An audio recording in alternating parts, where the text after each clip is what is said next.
그렇게 좁은 빌라에서 살던 우리는 학교에서 2배는 더 멀리 떨어진 아파트로 이사를 갔습니다. 아파트는 외곽에 있었기 때문에 다행히 아파트 셔틀버스가 시간마다 있었고 그걸 타고 등하교를 하게 되었습니다. 노선이 정해진 아파트였기 때문에 등교 시간은 차를 타고 40분 정도, 하지만 하교 시간은 정해진 노선을 돌아오는 차라 1시간 20분 정도가 걸렸습니다. 머리가 클수록 주변 친구들과 나를 비교하기 시작했고 주된 것은 가정환경이었던 것 같습니다. 아파트로 이사하다 보니 정해진 셔틀 시간을 지켜야 했기 때문에 친구들과 어울리기 힘들어졌고 셔틀을 타고 집에 오면 TV와 컴퓨터를 하는 네모박스 세상에 살았습니다. 네모박스들은 매일 색다른 자극을 주었지만 그럼에도 질리기 시작했고 처음으로 부모님께 떼를 쓰기 시작했습니다. 강아지를 키우고 싶어요. 친한 친구가 얼마 전에 강아지를 입양했는데 너무너무 예뻤다. 너무 심심하다.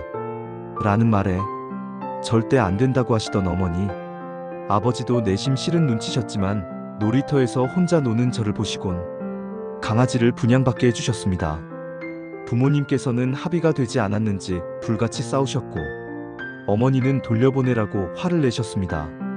저는 무릎을 꿇고 제가 배변도 다 치우고 목욕도 시키고 산책도 시키고 다 하겠다. 혼자인 게 너무 싫다. 라며 어머니를 설득했습니다. 결국 친구가 분양받은 병원에서 온 시추돌이가 제 동생이 되었습니다. 우린 너무 행복했습니다. 숙제가 끝나면 무조건 밖에 나가서 여러 아파트 단지를 투어 다니며 산책을 하고 모은 용돈으로 간식을 사서 도리가 부모님께 사랑받을 수 있도록 훈련도 시켰습니다. 도리와 함께하는 모든 순간들이 너무너무 행복했습니다. 하지만 당시 2~3개월 강아지였던 도리는 때때로 배변 실수를 하였고 어머니께선 그런 도리에게도 효자손을 휘두르셨습니다. 도리는 낑낑거리며 도망가려고 애썼지만 붙잡고 있던 손은 풀어지지 않았습니다.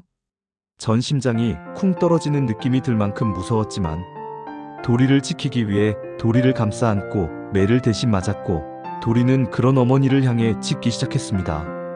아마도 제가 맞는 것이 걱정됐던 것 같습니다. 그런 도리를 꽉 껴안고 한참을 맞다가 집으로 전화가 온 틈을 타 목줄만 챙겨 집을 뛰어나왔습니다. 괜히 우리 집에 와서 나 같은 친구를 만나서 도리가 나 때문에 매를 맞은 것 같다. 한참을 안고 울었습니다. 그렇게 한참을 산책한 후 집에 들어가기 싫어서 놀이터 그네에 도리를 안고 앉아 발만 동동 구르고 있을 때 멀리서 저를 부르는 소리가 들렸습니다. 소리 나는 곳을 보니 외할머니가 와 계셨습니다. 밤늦었는데 혼자 여기서 뭐해? 외할머니는 저를 꼭 안으시며 걱정을 가득 담아 얘기하셨습니다. 저는 상황을 설명했고 무섭다고 했습니다. 집에 가기 싫다? 할머니 집에 가서 살면 안 돼요? 외할머니께선 시골집의 학교 환경을 걱정하시며 학교는 졸업하고 오더라도 와야지. 대신 방학 때 놀러와. 할머니가 엄마한테 얘기해 놓을게. 그러곤 여름과 가을 사이의 시간에 반팔, 반바지만 입고 나온 저에게 외투를 입혀주시다. 흠칫하셨습니다. 엄마가 그랬니? 저는 아무 말도 하지 못했습니다. 아니, 하면 안 될 것 같았습니다. 할머니는 많이 속상하셨던 것 같아요. 퉁퉁 부은 눈에 팔다리만 보아도 알 수 있는 일자 반듯한 멍들, 해가 져서 추워진 날씨에 하얗게 질린 저를 보며 깊은 한숨을 쉬시며 말을 아끼셨습니다. 그날 밤은 들어가자마자 샤워를 하고 꿀잠을 잤던 것 같아요. 밖에서 덜덜 떨다 들어온 것도 잊을 만큼 할머니의 품은 세상 그 어느 것보다 따뜻했습니다. 다음날 무언가 간질간질한 느낌에 도리인 줄 알고 일어났더니 외할머니셨습니다. 머리가 왜 이래? 며칠 전 소풍에 도시락을 싸가야 한다고 말했더니 어머니께서 그랬다고 차마 말을 못했습니다. 고무장갑을 끼고 설거지를 하시다가 그 얘기를 듣고 고무장갑 낀 손으로 제 머리채를 잡으셨거든요. 누워있으니 머리카락이 뒤로 흘러내리면서 땜빵들이 여기저기 보이기 시작했던 거죠. 외할머니는 참지 않으시고 가서 어머니의 머리채를 잡으셨습니다. 너도 똑같이 당해봐라. 어른도 아픈데 애기를. 하시며 욕설을 하셨습니다. 전 어안이 벙벙했습니다. 알고 보니 저희가 갑자기 아파트로 이사 가게 된 계기는 어머니께서 제 핑계를 대며 거주 환경이 너무 좋지 않으니 아파트로 이사 가게 돈을 빌려달라 하신 거죠. 외할머니는 돈을 빌려주시고 이사를 잘했나 해서 오신 거였습니다. 외할머니는 혼자 학교 갈 준비를 하는 저를 보시며 내 새끼 많이 컸네, 이따가 할머니가 맛있는 거 해줄 테니까 학교 잘 다녀와, 차 조심하고 하시곤 제가 셔틀버스 타는 곳까지 데려다 주시고 들어가셨습니다. 버스를 타고 학교를 가던 저는 콧노래를 부르며 학교에 도착했고 종일 너무 행복했습니다.